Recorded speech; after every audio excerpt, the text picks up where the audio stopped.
Hello. It's been a very hard week for our nation, and I would like to begin by just taking a moment of silence for the victims of the shooting in Atlanta, the shootings in Atlanta.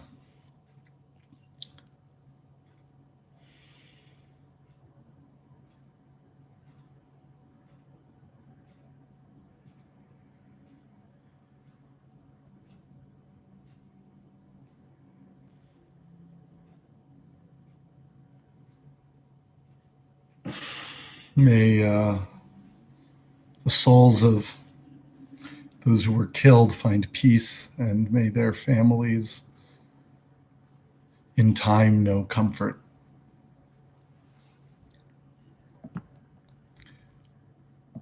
Like so many of you and so many in our country, I have been really grappling this week with the news from Atlanta and at somewhat of a loss of how to respond and simply how to absorb it. I grieve for the 8 people who lost their lives, for their families and friends.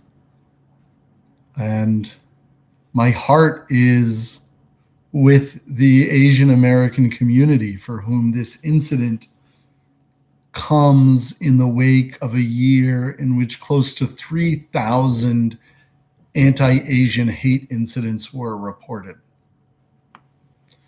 The murderer in Atlanta, as we know by now, claims that he chose his victims not because they were Asian. And I'm not actually sure that matters. While the Jewish American experience and the Asian American experience are not identical, Jews of every racial identity know what it's like to be treated like a foreigner and an outsider in the only country that you've ever known, no matter how many generations your family has been here.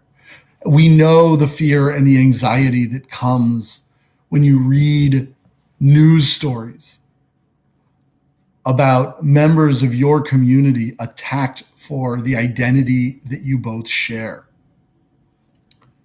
I can only imagine that if, God forbid, someone murdered 8 people and 6 of them just happened to be Jewish, it wouldn't really matter much to me what the murderer said about how and why he chose his victims.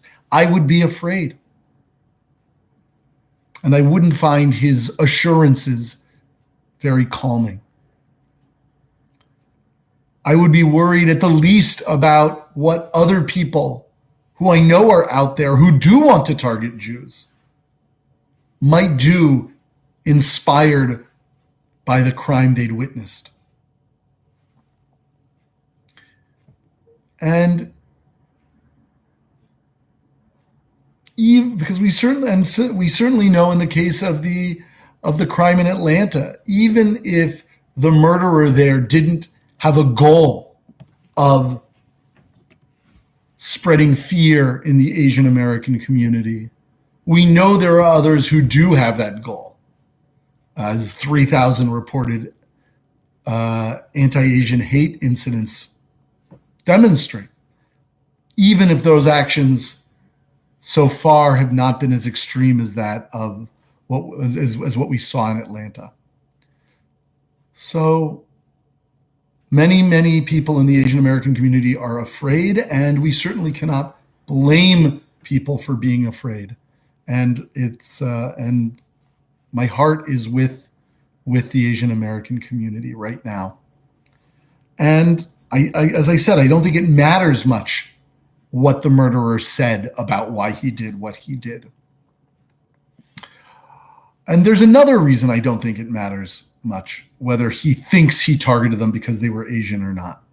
Because even if he didn't consciously decide, I'm going to kill those women because of their racial identity, in order to pull the trigger and murder those people, in order to decide to go to those places of business in order to kill. He had to be able to reach the point where he saw the people on the other end of his gun as less than human. You can't murder someone if you recognize their full humanity. And the fact that that white man thought that it was acceptable to travel to places of business that are staffed by Asian women in order to commit mass murder tells us something about how he saw the people working there. I have to believe that it was at least a little easier for that man to make the leap to committing mass murder because his intended victims looked different from him and were members of a group that he, as a white man, could see as foreign and other. Of course, there's another dimension to this, which is that this man claimed he targeted those women because he didn't know how to control his own sexual desires. So it wasn't just the women's identity as Asian that made them fair targets in this man's mind, but the fact that he saw them as objects of temptation. There is a long history of men blaming women for their own misdeeds. It's not always as egregious as someone committing mass murder, or even as blatant as when a victim of sexual assault is told she should have dressed differently or taken a different route home. I'm sad to say that even in the Jewish community, even in the Orthodox community, we often talk in ways that suggests that we hold women responsible for men's actions and desires. Too often, when discussing modesty of dress, women and girls are told that they need to cover up in order to avoid causing their male peers to have lustful thoughts. This rhetoric has become quite ubiquitous in the Orthodox world, in spite of the fact that the Talmud and later codes of Jewish law never say any such thing. Instead, placing responsibility on men themselves for avoiding situations and avoiding looking at things and at parts of bodies that might arouse inappropriate desires. The Rosh Yeshiva of my rabbinical school, Yeshivat Chovevei Torah, my rabbi and teacher, Rabbi Dov Linzer, pointed this out in an op-ed in the New York Times some years ago. And yet, for some reason, in much of the Orthodox world, instead of talking to men about how to deal with and control their desires in order to avoid sinful behavior, instead we focus on telling women how to dress to prevent men from sinning. Now, I don't want to suggest there are no reasons to ever encourage or celebrate modesty of dress as a value for Jewish women and Jewish men. It can be an expression of humility, of self-respect, a way of moving through the world with dignity. Not least, it can be a marker of Jewish identity. But when we tell women to dress modestly merely in order to prevent men from sinning, we are sending a clear and unambiguous message that men are not responsible for their own behavior, and that it is women who are responsible for what men think, feel, and do. When men and women, girls and boys hear that message, it is very damaging. It tells them that whatever men do, it's not their fault. And whatever women experience, it is their fault. This is the exact same logic that leads a man who feels guilt over his own sexual behavior to decide that murdering women is a solution to his problems. Whatever tragedy strikes, we have to acknowledge the simple pain of it. And we have to reach out and offer our support to those more directly affected by the tragedy than we are. But when we've done that, I think we then have a responsibility to ask ourselves, what can we learn from this tragedy?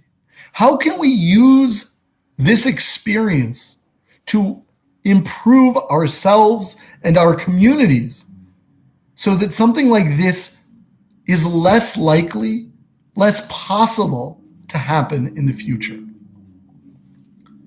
In this case, one thing that I think we can all do is reject rhetoric that blames women for men's sexual desires, as well as language that in any way suggests that Asians or any other members of a minority group in this country don't belong here. It's not always as blatant as a racial slur or telling someone go back to where you came from. Something seemingly minor, which through sheer repetition can really grate and wear on people, is when, and which all kinds of non-white Americans experience all the time, is questions that simply start from an assumption that they're not from here. Where are you from? No, really, where are you really from? Where are you originally from? Where's your family from? No matter how innocently intended, this kind of question lets people know that the person asking thinks that America is a country made up of certain kinds of people who look a certain kind of way, and that anyone who doesn't fit that image doesn't really belong here, isn't really from here. If we can take our grief and our outrage over the murders in Atlanta